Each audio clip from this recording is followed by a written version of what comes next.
Good morning and happy fabulous Friday. It's an absolutely beautiful day out there for anyone enjoying the weather here in Metro Detroit. My name is Seth, your Metro Detroit real estate expert, and with me, as always, your mortgage expert, Steve Frost. Good morning, Steve. Hey, good morning. So, not too much to hit on today.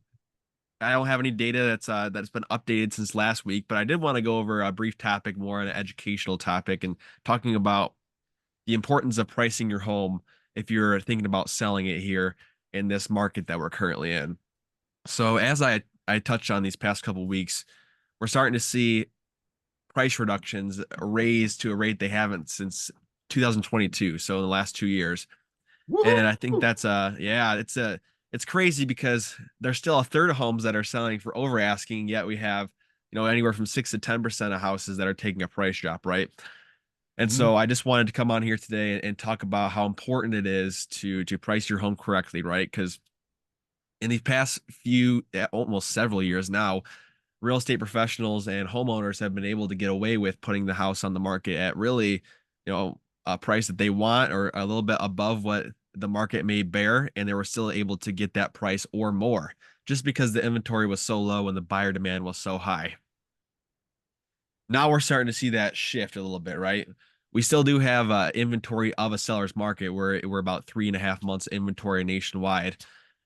But our buyer demand is starting to shrink as rates start to stay stubborn. Prices are at an all-time high, affordability is an all-time low, and interest rates are at a high rate right now, right? So really making sure that you have a price on your home that makes sense for people to afford it is going to be crucial moving forward, because if not, it'll actually net you less money in your pocket, bottom line. Because if you don't put your house on the market at the right price, what ends up happening is you have to keep going down in price, and the more time that your house is on the market, the more leverage the person buying it has. So I just wanted to put that in a quick topic, because I have been seeing some houses taking some pretty good price reductions here the past month or so, and it's starting to be clear to me that this is going to be an issue moving forward.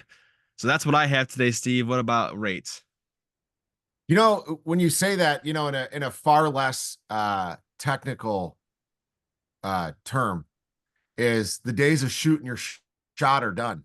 Correct. Like you're seeing, it was funny that you bring that up because I get, I have searches set up and stuff just to see like stuff in my area. And I mean, I'm seeing like 40, $50,000 price drops on homes that like nice homes that normally wouldn't have really sat on the market, and you're Right. starting, and I'm seeing that more with business that we're closing and signed contracts that we're seeing. It's like, some of these less desirable homes, like the days of you having a less desirable home and being able to sell it because there's such high demand that you can just kind of put whatever price on there that you want. Well, when you back up to the 4-lane highway, like you're not getting the same price anymore. Like there's not going to be a line out your door. Like when you've got, when you want a premium price, you want $700,000 for, a colonial in a neighborhood with, small lots, 2-car garage and all that stuff. And you don't have like totally decked out bathrooms and nice kitchen and updates and a finished basement and like now those houses are sitting and taking price reductions. So, you know, I think it's really important as a consumer, if I'm looking at this, if I'm a homeowner, or if I'm somebody out there looking to buy a home, or maybe I'm a real estate agent, I'm just watching this to learn a little bit and get a different perspective, is that it's very important to remember this is still not a housing crash. And I wouldn't even go as far as to say this is a housing correction. This is simply, some of these homes that were getting lucky are starting to realize, okay, I'm not going to get these prices Right. in certain price ranges. Like you still have, like I have clients is still playing ball in like some of the lower price ranges right now where there's still multiple offers and there's still lines out the door for open houses. But yeah, there is a little bit more inventory now, and a buyer can be a little bit more discerning. And I think that's really good. It's stable. It brings back some of the healthier market trends. I was reading an article this morning that said that price per square foot is up like 60 something percent from 2018 or 2019, which is bananas. So, but why I'm really here is to talk about why interest rates aren't going down. And I don't have a good answer for that. And so I just thought we could wrap it up there with my shoot your shot comment, and we could. No, I'm just kidding. But really, we pushed it back today. I just want to see what's going to happen with this unemployment report. So that's really what we're watching. The Fed has come out, multiple Fed governors and multiple meetings. They're looking for inflation to come down, and they're like, okay, look, the traditional measures of inflation, things are moving really slow, like at a snail's pace, because consumers aren't changing their habits.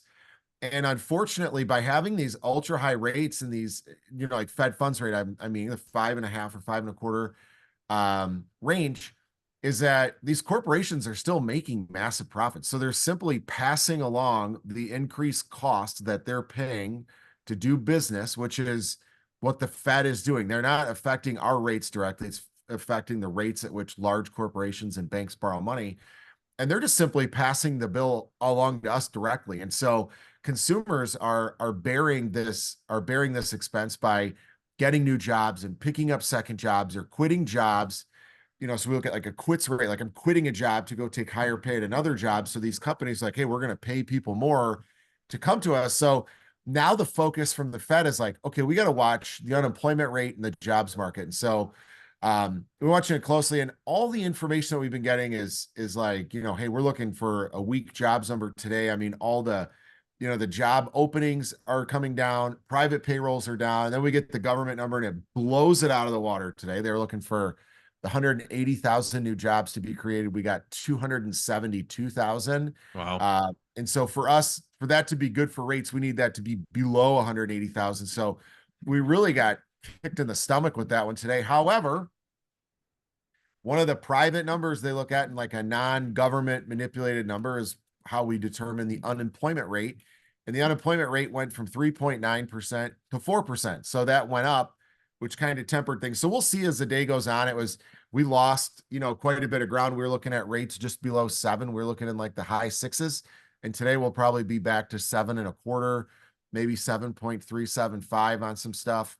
Wow. But we'll see where the market settles too. Sometimes once they actually get in and see how these jobs kind of where they went and who was hiring, because usually it's all government work. Once those things kind of trickle into the market, we end up kind of settling back down to where we started. But either way, kind of an ugly number. We got some inflation data coming out next week. Some of the precursors we've seen for that show it should again just be kind of slow, ideal decline. So we'll just see how it goes. But otherwise, rates this week, we had a great start to the week. We really made some ground, and we lost it today. So overall, we're just hanging out where we've been, around 7%. Got it. All right, Steve, anything else to add today? No, man, I got nothing to add. Last day of school around here, last week of school with 3 kids. It's been bananas, but this is the end of it. Awesome. All right, we'll see you next week, Steve. All right, man, take care.